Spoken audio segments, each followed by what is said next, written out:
สบายดีพี่น้องมื้อนี้มาพบกับผู้บ่าวขี่กระเดือนมื้อนี้สิพามากินหมักเงาะเนาะพี่น้องนี่หมักเงาะอยู่สวนเฮาเองเนาะบุ้ยสวนเฮาเองผู้บ่าวขี่กระเดือนเนาะฮะบ่มีพอดิ ขอได้ไงเมื่อกี้มื้อนี้มากินพาพี่น้องมากินหมักเงาะเนาะหมักเงาะสวนบ่ได้ใส่ปุ๋ย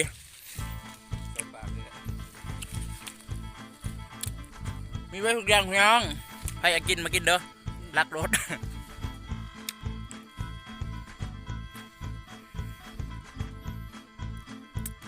พอ มาพบกับผู้บ่าวขี่กระตือ บ่แม่นผู้บ่าวขี่กระตือผู้บ่าวขี่กระเดือน คือเบิ่งไปญาติ สิรวมพยัญพี่น้องเนาะแซ่บต่อ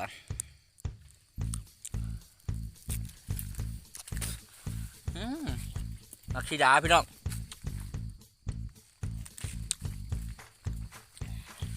มักขีดามักไงนี่มักไงหนึ่ง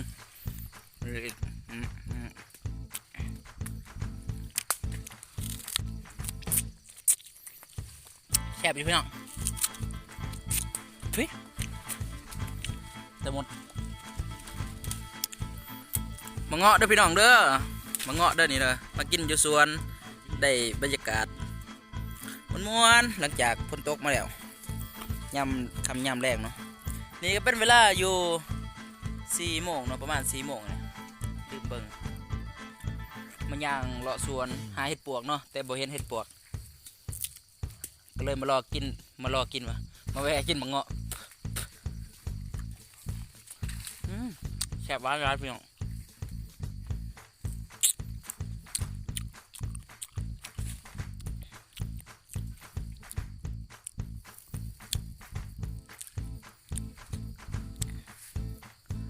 อยู่เทิงก็มีนะพี่น้องอยู่เทิงอันแมนพนักงานลิงเขาเนาะ พนักงานลิงฟิ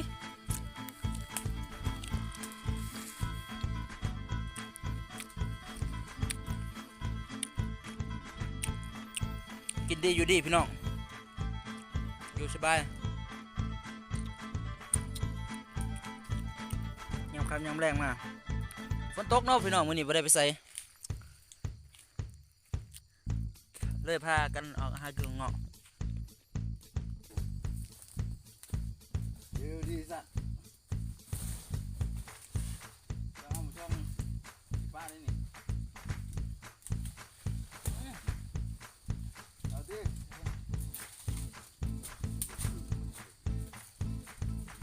ดูโดนตี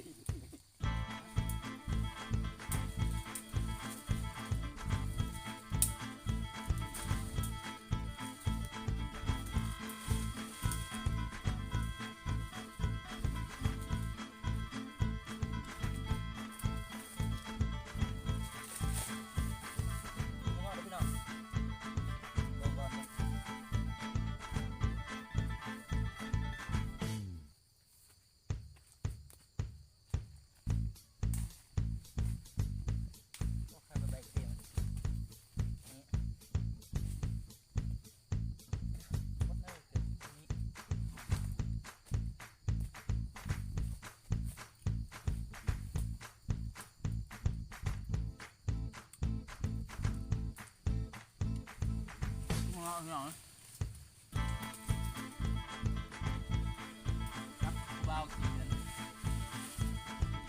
นลาย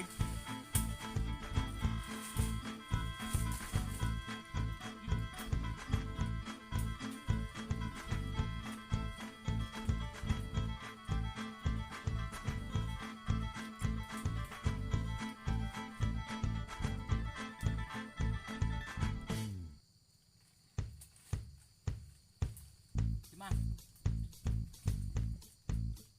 ยุงร้ายพี่น้องเลย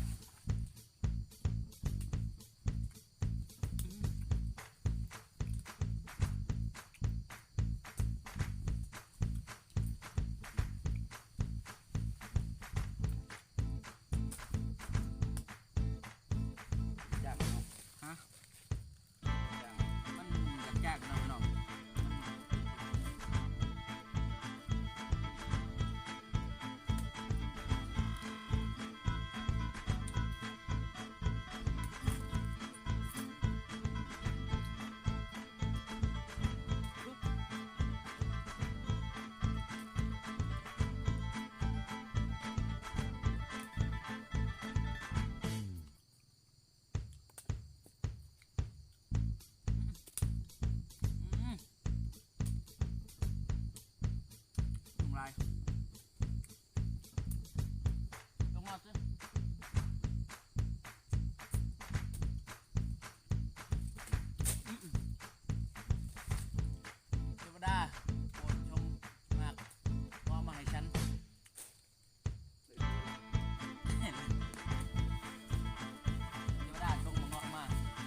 มาไม่มึงทำมึงขึ้นมาทีมไม่กูแบบพ่อเนี่ยเดี๋ยวเฮ็ดเด้มึงขึ้นทันมึงบิดกองเด้อมึงย่างมึงบิดกองตีมึงย่างบิดกองมึงไปเฮมึงเห็นกองมึงขึ้นก้อนมึง กู ขึ้น ฟังงานเพื่อนเขาก็โวย ก้อนนะมึงขึ้นก้อนมึงขึ้นได้เดียวขึ้นเรื่อง วันนะไม่เหลือแล้ว เทวดาปวดช่องมังเงาะมาให้ข่อยเดียวนี่พี่น้องมังเงาะพอทำเทวดา ไปเที่ยวได้เลยกู ไรชาระไปแล้วชั่วโมงกูเริ่มแล้วพี่น้องเอ้ยเริ่มไปแล้วชั่วโมง เป็นแต่ลูก ไ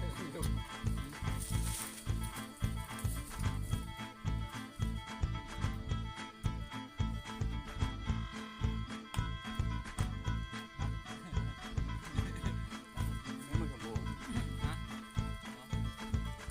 กินอย่างนี้ เข้ามาเขา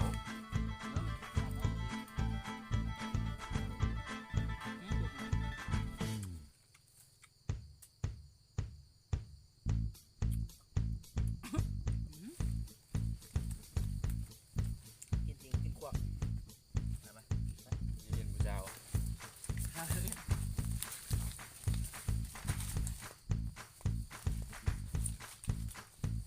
เอาพวกนั้นที่ทำมันจะแคบพวกแคบทางเลย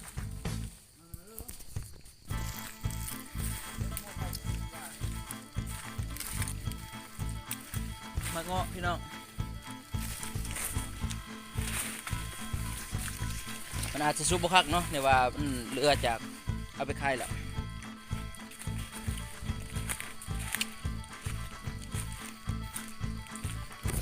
ก็พอได้กินอยู่นี่ก็จะเป็นช่วงห่อเขา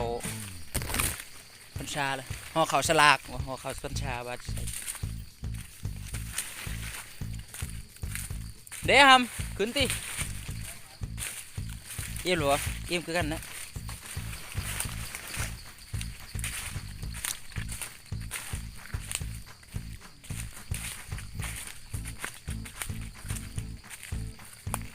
ไก่ที่ขับท้องนะพี่น้องกินส่วนนี้กันนะ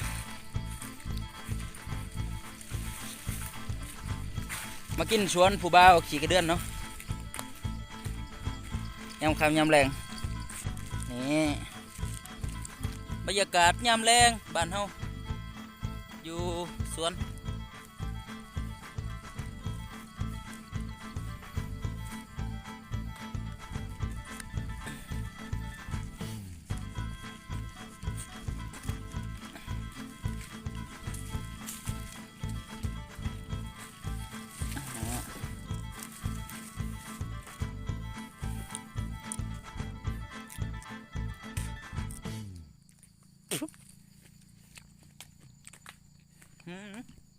เดี๋ยวไปกระปู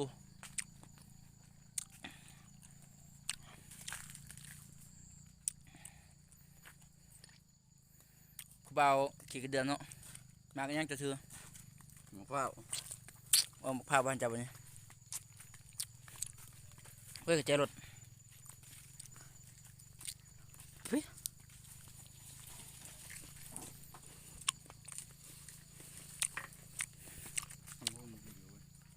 ฮะกำพุ่งอีกแล้วบรรยากาศย่ำคำย่ำแรงพี่น้อง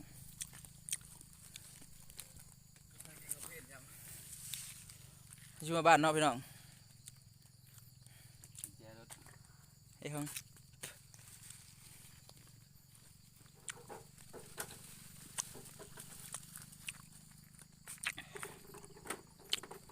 ฮับชื่อมากเลยพี่น้องไพ่มีบอกไงโล1,400 เดี๋ยวนึงสิคิดเดี๋ยว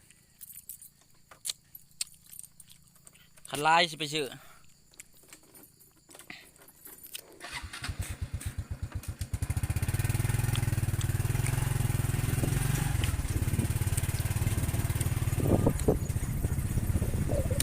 เดินทางเมื่อเฮือน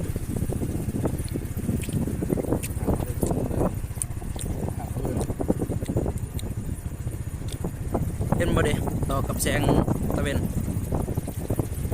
แล้วก็ว่าดิ เออ โอ้ยมันหัวมาก เออ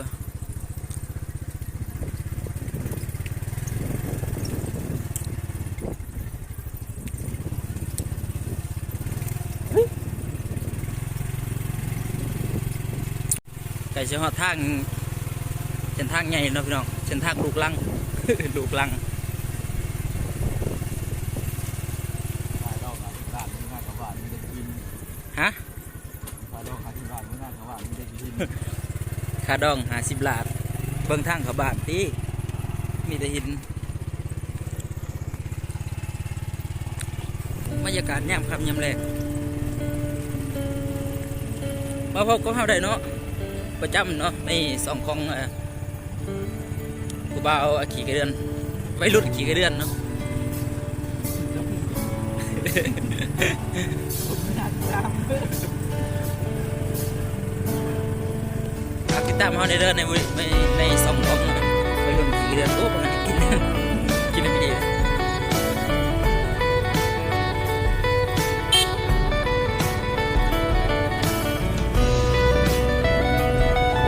ทักทายเนาะทักทายชายหน้าใหม่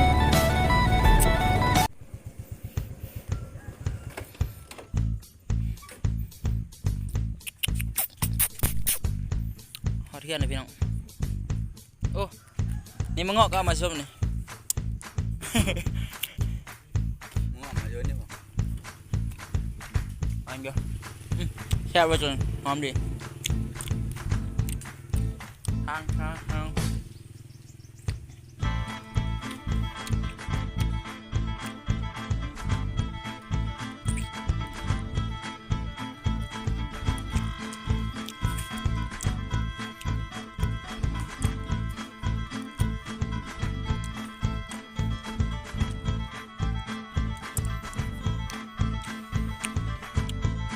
เอาเรื่องนะพี่น้อง